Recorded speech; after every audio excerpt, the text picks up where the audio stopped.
All right, so this is the moment that you've all been waiting for, I know. This is the opportunity for 2 lucky winners to walk away with $25 gift certificates to one of various establishments here in the Valley.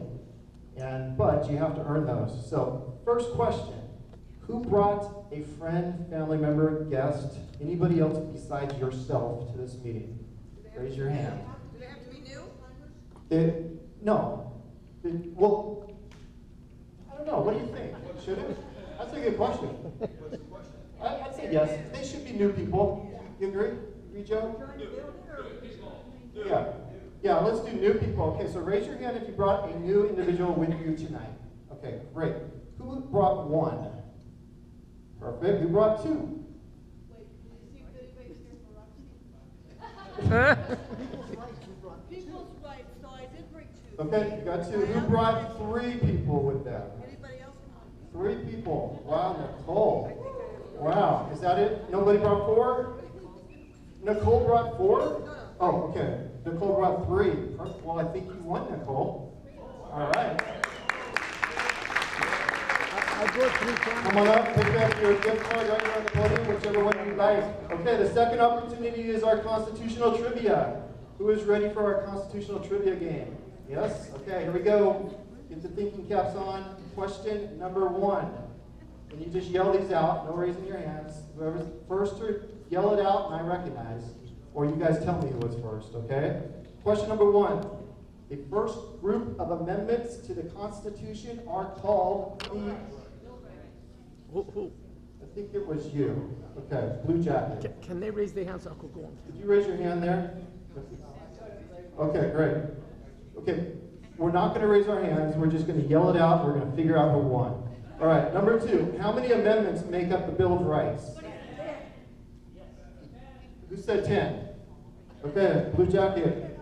Is that a Trump jacket? Oh, no, it's an American. Okay, great. Number 3. How many amendments currently exist? 27. Good, you got it. 4. Which amendment deals with self-incrimination, double jeopardy, and due process? Okay, 5. Raise your hands if you have 1. Everybody who has 1? Okay, great. We need one of you to get 2. All right? Number 5. Which amendment deals with freedom of religion, press, speech? 1. Okay. You said 1? Good job. All right. Number 6. So everybody so far has 1. Number 6. Which amendment deals with unreasonable search and seizure? 4. Yes. Excellent. Number 7. You have 2. Number 7. Which amendment removed U.S. Senate appointments from state legislatures? A lot of... Who said that? You did. Okay. And I believe he was first, correct? Consensus? Great. Okay, now we've got a tie. Can we ever have this game where someone just wins and we don't tie? I mean, okay, number 8. This is going to be one that's going to break the tie, but which amendment deals with the right to bear arms? Got it. All right, we have a winner with 3 correct answers. Stand up, sir. Yes. Thank you. Come on up here and choose which gift card you like. We also have a couple books by one of our members who is an author named Ron Jones. So one of the gift cards or 2 of the books, whichever one you like.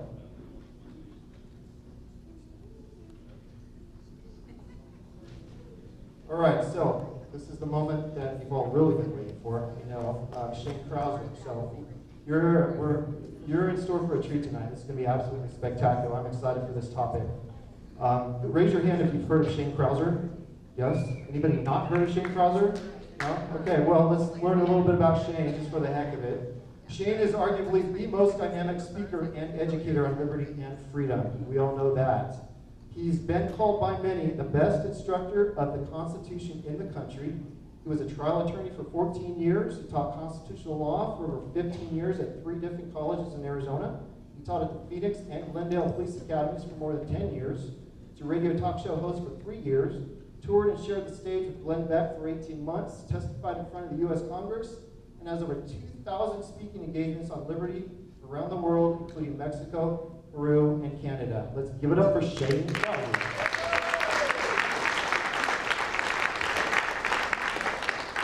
How's everybody doing? Yeah, I'm so excited to be with you tonight. We're going to have a lot of fun, and I hope that you're able to sign up. You got the website up there that you've been able to sign up. Feel free to invite friends. It's an absolutely free event, and it's going to be a great time. It's going to be an empowering event. So, listen, I believe that what we're going to discuss tonight, if we could infiltrate this into the culture, into the election process, we would turn this country right side up pretty quickly. So I'm going to be passing out some things, a pamphlet a little bit later on that I put together that you'll be able to utilize, but I would encourage you to take notes along the way. Because the idea is to kill two birds with one stone. Number one, to educate one another in the process of what it means to be free. What does it mean when we say limited government? What do we mean when we say popular sovereignty? Why is a Republican form of government a better form of government than any other that has been tried and experimented with? So there's going to be some of that. But on the other side, we're going to be talking about how do we engage individuals who are running for office. So it might be individuals that are incumbents, and it might be individuals that are coming into this forum that are seeking your vote. What kind of questions should we be asking? And I think this is it's a little bit of a concern because typically the questions that we do ask, I mean, we've all been around the block a time or two. What kind of questions do we generally hear when somebody comes in and they want your vote? What do we typically hear? What are you going to do for me? What are you going to do for me? Typically, we have some sort of pet project, right? A pet project, something we're passionate about, and so we want to ask about that project. It might be election integrity. What are you going to do about that? Hey, I'm concerned about schools. What are you going to do about that? Vaccines. What are you going to do about that once you get there? And I'm not suggesting that any of those ideas are not important, but I want to talk about just some things that I think are more important. What is the purpose of the election process? When we have candidates coming here seeking out our vote, what's the purpose? To represent us. Okay, they're representing us, right? And we want to see if they're fit to represent us. What's the criteria for determining, in your mind, whether or not they're fit? Yes, Linda. Know about the Constitution. Okay, do they know about the Constitution? Why is that criteria important for you? Because that's what we're governed by. Okay, if the Constitution is the ruling document, it just makes sense that individuals that I'm voting in also understand the document, right? Any other thoughts? Their values, Their values. Why is that important? because that's how you judge a person's character. Okay, good. So I want to know that they're grounded in the rule of law and that they have character along the way. Now let's talk about this for a brief moment. Anybody ever had friends run for office? Anybody ever had friends run for office and you say there's no way they're getting my vote? Right? I've had lots of them. Right? So, although an individual might be a good character, that's not the end of the story. That's a part of the story, but it's not the end of the story. There are lots of good, honest, upstanding men and women that are running for office that, quite frankly, have no business running for office. Because do you believe that there's a problem going on in America? Yes. It's unanimous. I don't think there's anybody that in their right mind would say, man, everything's going. We're growing, man. We're right where we need to be. Nobody would suggest that. So if that's the case, what we've been doing for the last 100 years, for example, is not working. And when I look at town halls that go on throughout the country, town halls that have gone on right in this room, you have to ask yourself, what we're doing, is that the right approach to make sure that we're going to get the right people in office? Right? And so we're going to discuss some of those things tonight. And as I mentioned, I'm going to give you a lot of ammunition. In fact, I say this almost every time we get together, but I'm going to say it again. By the time you walk out of this room tonight, you will know more than 95% of the population on the principles of freedom, on the principles of the Constitution. And part of that is because I'm giving you a pamphlet that you're going to be able to walk away with. That's pretty empowering. You're going to really like it. But I want to warn you, some of the things that we're going to talk about tonight, I believe in being respectful. When we're out engaging individuals running for office, I believe in being respectful along the way. I think those things are super important. I think when you have the right ideas on your side, it's easy to be respectful. I don't need to be rude. In fact, I'll tell you, I look back at kind of analyzing where the culture is. When you look at the culture, you've got about 10% of the population is on the far left, and 10% of the population is on the far right, and you've got 8% in the middle. Like the don't knows, maybe some of them are the don't cares, right? The don't knows and don't care. And so when I think about how I'll go about engaging somebody, I'm typically not going to debate somebody on the far right or the far left unless one condition exists. And that condition is I have an audience.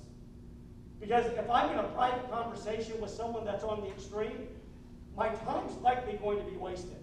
But if I have an audience, I likely will engage in that discussion. Why? Because it's an opportunity to educate. It's why I love radio so much. Is because I have individuals that would call in all the time that I likely would have never had a personal conversation with, but because I had an audience, it gave me an opportunity to counter bad ideas and to educate the listener on how do you counter these sorts of things. Because many of you know, I'm of the school that says it's not about winning the argument. It's about creating allies. As an attorney that spent 12 years in the courtroom, my job, at least from my perspective, was not to win the argument against the defense attorney. It was to create allies with those sitting in the jury box. And if I could get 8, 9, 10 of those individuals in the jury box to agree with me, I had 8, 9, 10 allies going back to jury deliberations to make my case for me, even though maybe 2 or 3 didn't agree with me. Like, I never really understood that, because you can agree with me or be wrong, and most people, I was just making sure you're listening, right? You can agree with me or be wrong, right? It was bewildering at times that individuals that would go back to the deliberation room not really agreeing with me quite yet. That was few and far between. You've got to understand. Anyways, but let's move right into this. The election process is really to size candidates up. And it's not always a fun process for the individual that's up here, and it's not always a fun process for individuals out here. Why? Well, because in this, there's different kinds of settings that we need to be familiar with. There's the small group setting, and in a small group setting, I'm able to control the conversation a little bit more. I'm able to follow up. That's super important, is being able to follow up after asking a question. But in a large group setting like this, you do not have the advantage of following up. In fact, the individual that has the advantage is typically the person standing up here, unless the audience knows what they're doing. And what I mean by that was back between 2009 to about 2013, I did a lot of work with the Tea Party organization. Y'all remember the Tea Party? So I spoke to that. I did a lot of engagements with that group, and I did a lot of what I'm about to show you tonight. In fact, what I'm going to show you tonight is really a 16-hour course that I developed, and you're going to get about 45 minutes of it. That's it. And you're going to be frustrated at the end and want more, and we'll have to do it again. Right? We'll have to do it again. But I remember over on Country Club and Southern, on the northwest corner, there's a Denny's. You guys know what I'm talking about? Okay. So I'm there with a group of 12 people that were a part of Tea Party leadership. And we sat over there eating their Grand Slam nasty stuff, right? And what we did was, it was during election season, and we put together a game plan. I just kind of coached them through the process. I wasn't a part of this particular group, but I was going to dinner with this group to talk about some tactics. Because over the next several weeks and months, they were going to have individuals running for local, state, and federal office. And they're going to have an opportunity to ask them questions. And so this was an opportunity for the group to work together. And this was powerful. And you have, for example, one individual says, my question is going to be simply testing the candidate to make sure that he understands what the purpose of government is. And then another individual is going to stand up and make sure and ask the question what he believed the purpose of the Constitution was. And then another person, say the individual is running for the legislature, another person was going to stand up and ask, tell us where you derive your powers as a legislator within the Constitution itself. He's asking which article in the Constitution do you derive your authority, right?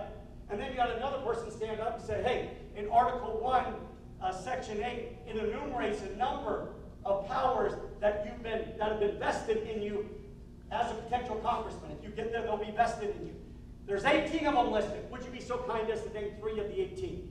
And then you went to, it was very well orchestrated, and it was focused on freedom. Now, the one thing about this is, as a group like this, You're all a bunch of freedom lovers. You can do anything you want, and you can ask any question you want. But when you have a group that's focused together on the foundation of what we know to be important, what these candidates should understand, it can be very, very, very effective. To the point where you might have candidates say, I'm not going there. I want to go somewhere else where I can stump. That's fine. But this is where I believe the movement kind of takes place. As this approach is effective, other groups start to do some of the same things. So why don't we do this? Let's take a look here. Is it just the video? Yeah, let's do that. So I'm gonna show you a quick video. And I first want to talk about kind of the no, do the other one, the exceptionalism. So what we're going to do is I want to talk about some of the overriding principles that I think are important in any candidate that's running for office. Now, most of you have probably seen this. This is called the Newsroom. And this was a clip that was done about 10, 11 years ago. It was an HBO series. And what you're going to see is there are 3 individuals up on the stage. One is a liberal, one is a conservative, and one is a so-called moderate. And it's in a college auditorium, and an individual asks a question about American exceptionalism. Now, I want you to listen to the response, and then I want to talk about this, just briefly. Let's move on to the next question. Go ahead. Hi, my name is Jenny. I'm a sophomore, and this is for all 3 of you. Can you say in one sentence or less what, you know what I mean? Can you say why America is the greatest country in the world? Diversity and opportunity. Lewis? Freedom and freedom. So let's keep it that way. Will? The New York Jets. No, I'm going to hold you to an answer on that. What makes America the greatest country in the world? Well, Lewis and Sharon said it, diversity and opportunity and freedom and freedom. He played George Washington.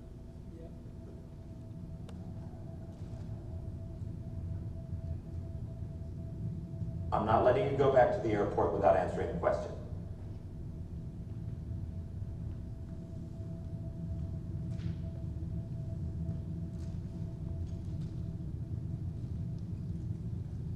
Well, our Constitution is a masterpiece. James Madison was a genius. The Declaration of Independence is, for me, the single greatest piece of American writing. You don't look satisfied. One's a set of laws and the other's a declaration of war. I want a human moment from you.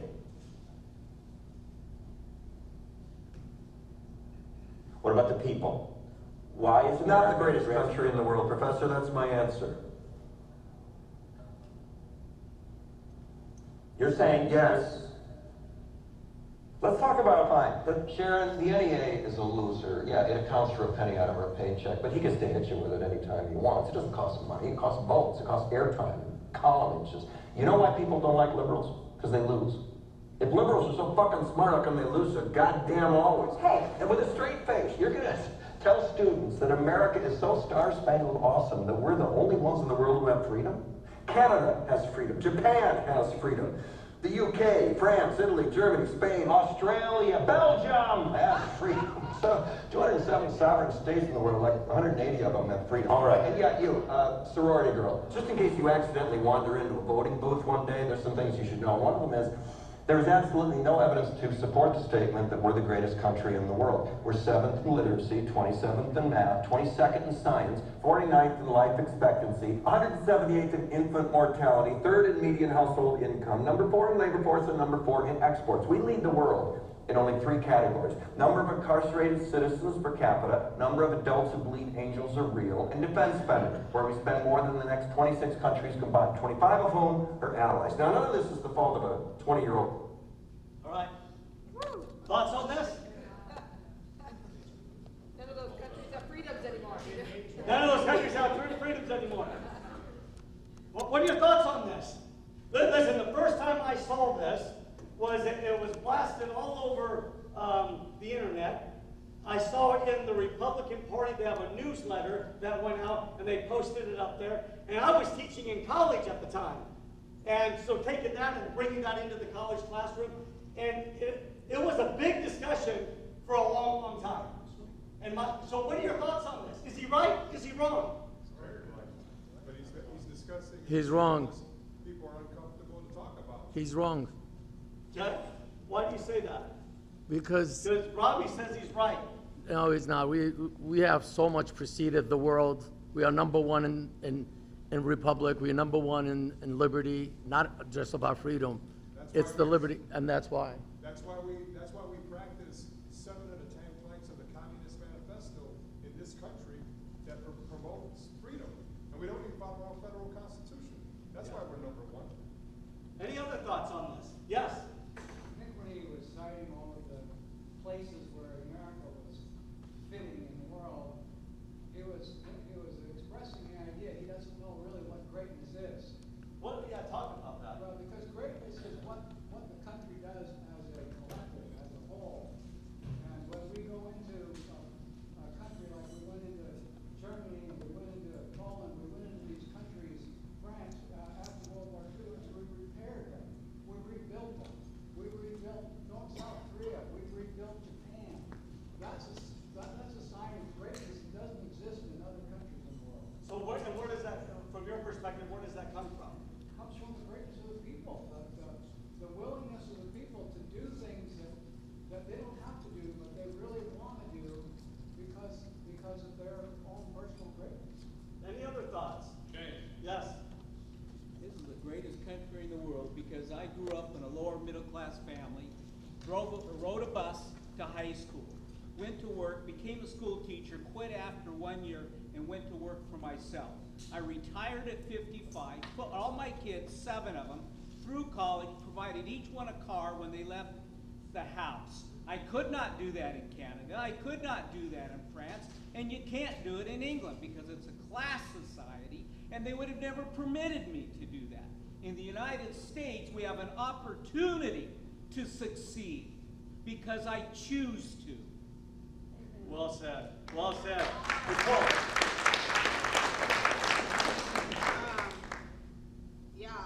On top this. Amen. Amen. So, same, very similar story, right? I grew up, we were eligible for food stamps when I was a young child. You know, my dad was a retired military. I ended up putting myself through school after being in the military, ended up getting an engineering job, and I am as successful as I am now because I drove myself to that success. I didn't count on anybody else, and this is the only country that I know of that we can do that here. So what does that have to do with exceptionalism? It's great. How great is this country? This country's great because it gives you the opportunity to make as much of yourself as you can. It doesn't, I think one of the meetings Robbie said, and I can't remember who you quoted, but you said, this country doesn't make people, it gives people the opportunity to make themselves. Yeah. Well said. Done. Way to go. I thought it was crap the minute I watched it. I look for the slant. I look for the angle. It's Hollywood fiction. What's the agenda behind that scene? I think it's crap. Why? Because who's writing the story?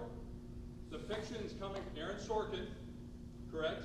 Yeah. He was the right. producer, probably He one was of the the director. writers. He was the director. What is his end? He's trying to inject this into the brains of the less solid thinkers. And no, I haven't liked this since the moment I watched it. Yeah, but when he says that there's only 3 areas that we lead the world. Do you remember what those 3 were? Incarceration, defense spending. People who And believe the number of angels. people that believe angels are real. Yeah. Like those are the only 3 categories that America leads the world in. Well, we are exceptional. Is that true? No, but there's one more. We have more debt than any other country. Yeah. That's another word we leave. Look, listen, I think one of the things that brings us together is the uniqueness of America, this idea of upward mobility. Now listen, I'm not suggesting that we don't have problems, but when you have a Hollywood producer, I happen to agree with Dawn on this, that there is an agenda here.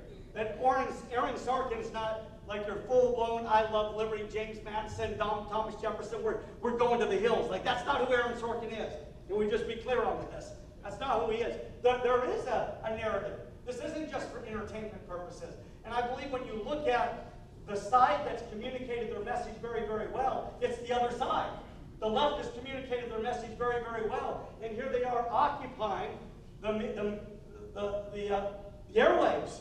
And they're communicating an idea. And I happen to believe that, although intermingled with some truth, let's be honest, Aaron Sorkin lied when he said there's only a couple categories that we lead the world in. And I think it's important to look at the areas where we do lead the world. And we could spend the next couple hours talking about the areas where we do lead the world. But the areas where we do lead the world are a direct reflection of this idea of freedom. It's a direct reflection of this idea of individuals being able to go out and keep what they earn, of that upward mobility. I mean, think about this. What country creates more millionaires than any other country in the world, per capita? There's not even a close second. So tell me why Aaron Sorkin didn't talk about that. Doesn't fit his agenda. It doesn't fit the agenda. Right? To suggest that you can come here, you've got all these immigrants coming from, what demographic right now is pretty interesting in terms of accelerating towards millionaire status? Is these people coming in from out of the country that are coming into this country that are taking advantage of starting up a business, risking it all. Think about this one. What country has more patents in force than any other country? It's not. The second place, we're first, and we exceed second place by 6 times. There's not even a close second. What does that mean? That means in this country, there's an opportunity for innovation. So my question for you is this. Why did Aaron Sorkin lie? Why did he not tell you that we lead the world in that category? When you look at the top universities in the world, the top 10 universities in the world for scholarship. He lied because he can't promote his... I'm not finished. You be quiet, John. 7 of the top 10 universities are found right here in the United States. Now, here's what I find interesting. If you dig deep into the philosophy of an Aaron Sorkin, right, he rattles off some of these statistics, and he might be absolutely right. But I've gone through the statistics. When you talk about literacy, I don't know what he said, we're like 27th in literacy. When you go and look at the rankings, you know who's number 1 in literacy? According to these, however it is that you measure it, Cuba. Cuba. Is Cuba, if that's the measurement for exceptionalism, apparently Cuba's exceptional. Man, all these people, they want to stay in Cuba. No! They're risking their lives to come here. They're going by all of these countries. Turk and Caicos, and they're cruising by them, hoping they can survive to come here. Right? So many of those things are important, yes. But I don't know that they're a reflection of exceptionalism. Well, going back to this whole idea of Aaron Sorkin.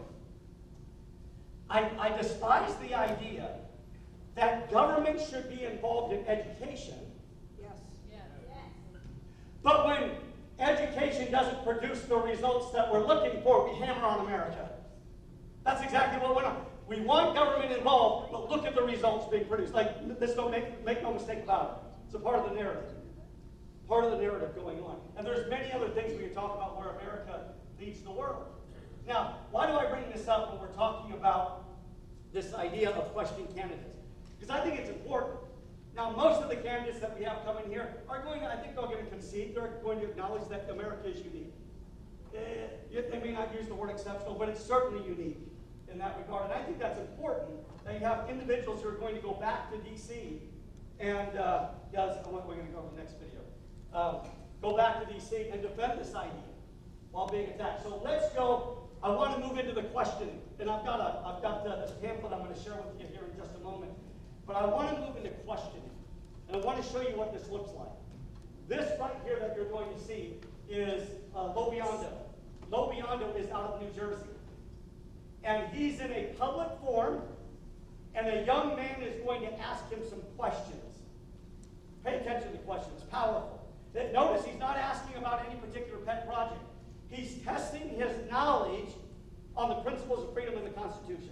100%.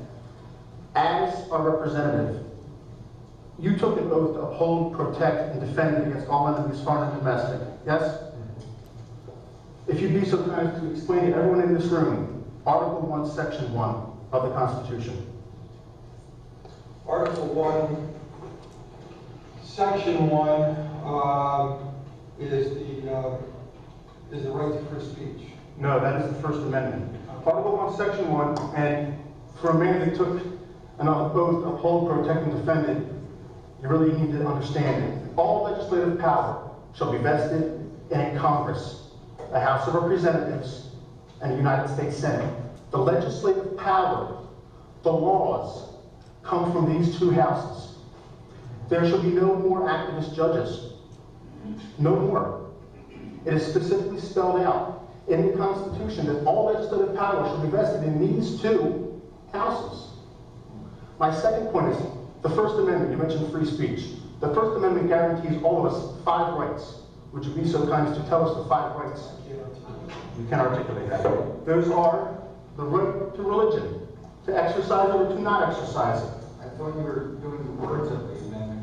Oh, my pleasure. It would be my pleasure. Congress shall make no law respecting an establishment of a religion or prohibiting the free exercise thereof, or the right of the people to free speech, or the right of the press, or the right of the people to peaceably assemble, or to, as we are doing tonight, petition the government with the redress of our grievances.